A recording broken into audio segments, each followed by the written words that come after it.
आज शिव महापुराण जी की कथा के क्रम में आज पार्वती खंड का 24वां अध्याय।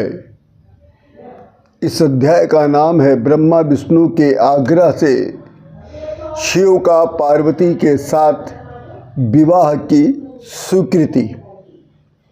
मैं श्री योगी प्रमोद जी महाराज आप सभी लोगों को सादर प्रणाम करता हूँ। शिव महापुराण के पार्वती खंड का 24वें अध्याय का वर्णन प्रारंभ कर रहा हूँ। समस्त देवगण जब शंकर भगवान के सन्निकट पहुँचे तब उन्होंने दूर से ही शंकर भगवान को प्रणाम किया। नमो रुद्राय देवाय मदनांत कराय चा। देवता लोग कहते हैं कि हे कामदेव को नष्ट करने वाले, हे कामदेव का दहन करने वाले, हे रुद्र देवता, हम सभी देवगणों का प्रणाम स्वीकार करें। हे शिव जी, आप ही सब लोगों के ईश्वर हैं, आप ही सभी लोगों के माता पिता हैं और हम लोग आपकी शरणागत हैं, अतः आप हम लोगों की रक्षा करें। तब नंदी भगवान कहते हैं,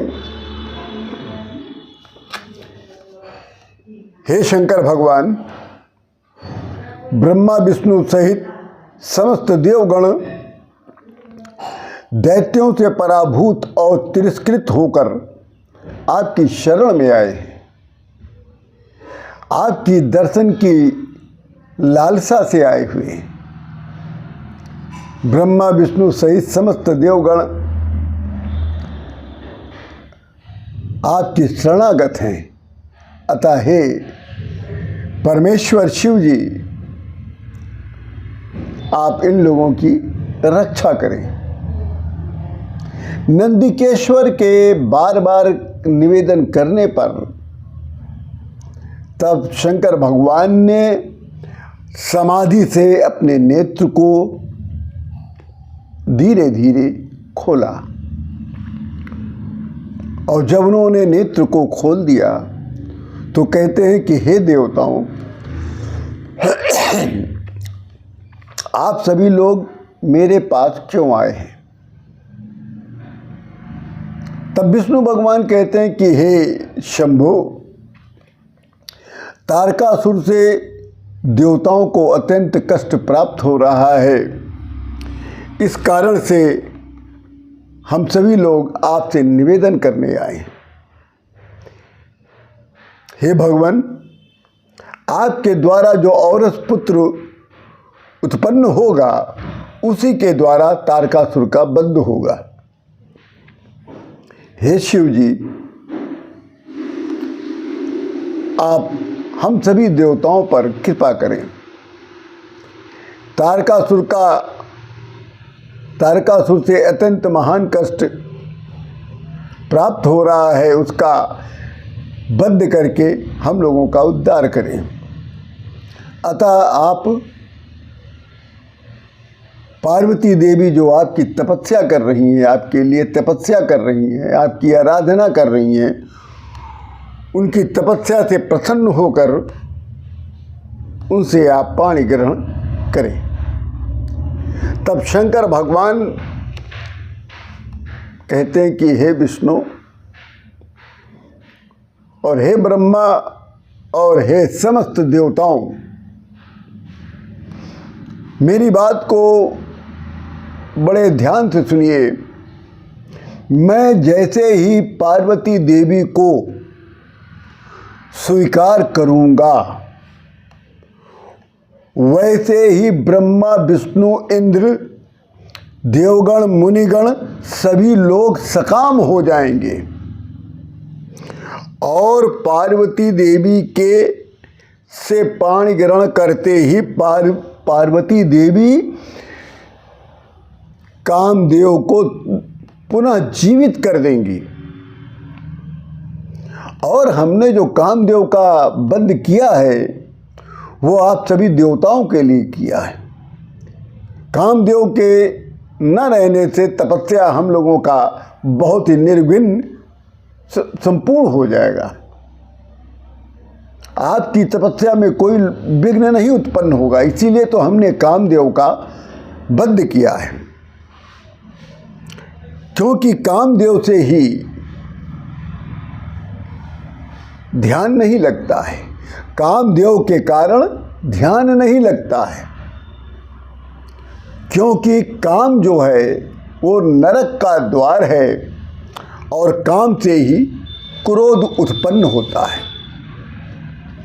और देवता लोग, क्रोध से मोह उत्पन्न होता है और मोह से स्मृति भ्रम हो जाती है और स्मृति भ्रम होते ही तपस्या नष्ट हो जाती है। इसीलिए मैंने कामदेव का वध किया है। अतः हे देवताओं, आप लोग क्रोध का परित्याग करें और मेरी बात को स्वीकार करें। तब सभी लोग, ब्रह्मा विष्णु सहित समस्त देवता लोग नंदी भगवान से कहते हैं कि हे नंदिकेश्वर, शिव जी जो हैं विरक्त होकर ध्यान में मग्न हो रहे हैं, अब हम लोग करें तो क्या करें? आप तो शंकर भगवान के सखा हैं, सन्निकट रहते हैं और श्रेष्ठ शिव भक्त हैं। आप ही के द्वारा सबका कल्याण होगा। आप ही कोई उपाय बताइए जिससे हम लोगों का कष्ट दूर हो। हम लोग क्या करें?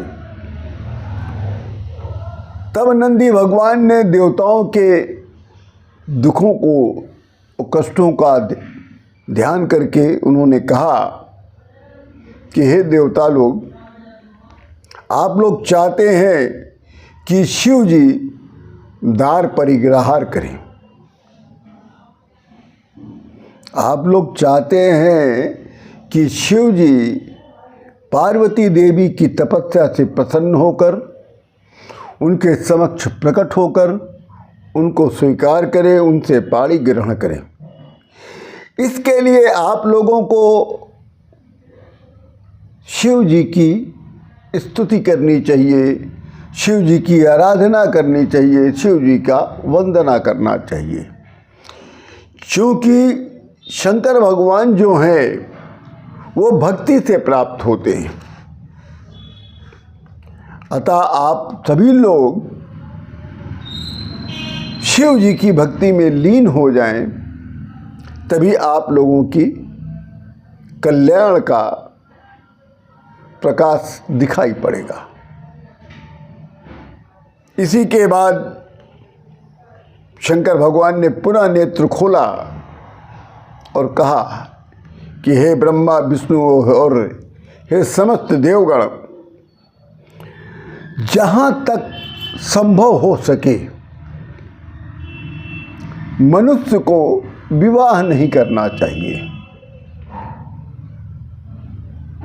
विवाह जो है विष्णु भगवान एक बेड़ी के समान होता है, लोहे की बेड़ी। लोहे और दारू, दारू शब्द का यहाँ अर्थ होता है लकड़ी से। इस बात का ध्यान रखिएगा कि शास्त्रों में दारू शब्द का कहीं पे भी उल्लेख होता है तो उसको आप मदिरा न समझिएगा। दारू शब्द का अर्थ लकड़ी से रखा गया है। तो लोहे और दारू के पाशों से छुटकारा यदि पाना है तो मनुष्य को विवाह नहीं करना चाहिए। स्त्री रोग से छुटकारा प्राप्त करना हो तो उसे विवाह नहीं करना चाहिए, क्योंकि सबसे यदि कष्टदायक कोई रोग है वो स्त्री रोग है।